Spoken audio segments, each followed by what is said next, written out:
তোমরা আমার উপর একটু দয়া করো, আমি তো তোমাদের একটু তোমাদের মতো গরিব লোক।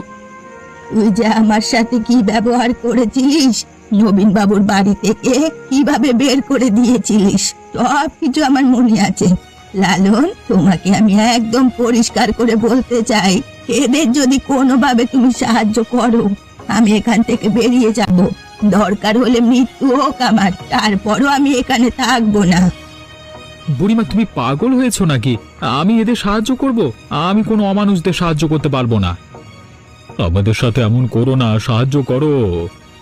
এতই যেহেতু সাহায্যের প্রয়োজন, নিজেরাই কষ্ট করে একটা গর্ত করে সেখানে বসবাস শুরু করুন। আমাদের কাছে এসেছেন কেন? আমরা আমরা দুজনই অসুস্থ, এই অবস্থায় কোনো কাজই করতে পারছি না। আপনাদের তো টাকার অভাব নেই, টাকা দিয়ে লোক রেখে তারপর কাজ করান, সবকিছু ঠিক হয়ে যাবে। টাকা যাদের আছে তাদের এত সমস্যা কি? আর এখান থেকে চলে যান, না হলে কিন্তু খারাপ হবে। ওই যে ওখানে একটা লাশ দেখা যাচ্ছে। কার লাশ? দেখে তো মনে হচ্ছে নবীন বাবু এবং ফজলুর। দূর থেকে তো তেমন একটা দেখা যাচ্ছে না, মরে পড়ে আছে না কি হয়েছে সেটাই তো বুঝতে পারছি না। আমার তো মনে হচ্ছে তারা ঠান্ডায় জমে মরে গেছে। এখানে দাঁড়িয়ে না থেকে চলো আমরা সামনে একটু এগিয়ে গিয়ে তারপর নিশ্চিত হতে পারবো। এবার তো আমরা